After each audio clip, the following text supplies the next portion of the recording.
તાંદલજામાં આવેલ નૂરે ઇલાહી મસ્જિદ મદ્રેસાના 450 જેટલા બાળકોની હાજરીમાં ડ્રગ્સ અવેરનેસ પ્રોગ્રામ કરતી વડોદરા શહેર એસઓજીના police inspector Shri SG Ratra નાઓના માર્ગદર્શન હેઠળ અવારનવાર વડોદરા શહેરના જુદા જુદા વિસ્તારોમાં આવેલ સ્કૂલ કોલેજોના તથા ટ્યુશન ક્લાસીસના વિદ્યાર્થીઓમાં નશીલા પદાર્થો વિશે અવેરનેસ લાવવા અને નશાનું સેવન ન કરે અને ડ્રગ્સ સંબંધિત સમાજમાં જાગૃતિ લાવવા સારું ડ્રગ્સ અવેરનેસ પ્રોગ્રામ કરવામાં આવેલ છે. તેમજ જાહેર સ્થળો કે જે યુવા પેઢી દ્વારા વધુ પસંદ કરવામાં આવતું હોય તેવી જગ્યાઓએ તથા તે જગ્યા સાથે સંકળાયેલ આજુબાજુના લોકોમાં ડ્રગ્સ સંબંધિત અવેરનેસ લાવવાના નવા પ્રયાસ કરવામાં આવે છે.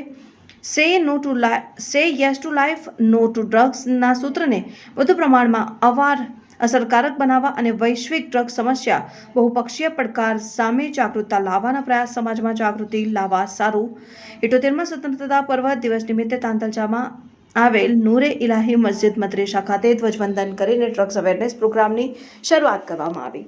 આ પ્રોગ્રામમાં ડ્રગ્સ અવેરનેસ શોર્ટ ફિલ્મ અને ડ્રગ્સના સેવનથી થતા નુકસાનો તથા વિવિધ નશાકારક દ્રવ્યો દ્વારા જુદી જુદી રીતોથી કરવામાં આવતા નશા સંબંધિત માહિતી આપી વિદ્યાર્થીઓને જાગૃત કરવામાં આવ્યા અને પોતે વ્યસનથી મુક્ત રહેશે અને પોતાના પરિવાર અને કુટુંબને પણ વ્યસનથી મુક્ત રહેવા માટે અપીલ કરશે તેવો સંકલ્પ વિદ્યાર્થીઓ દ્વારા લેવામાં આવેલ. વિદ્યાર્થીઓએ ડ્રગ્સ વિશે પૂછેલ પ્રશ્નોની ચર્ચા પણ કરવામાં આવેલ. આ પ્રોગ્રામમાં 450 જેટલા મદ્રેસાના બાળકો, વાલીઓ અને આગેવાનો પણ ઉપસ્થિત રહ્યા હતા.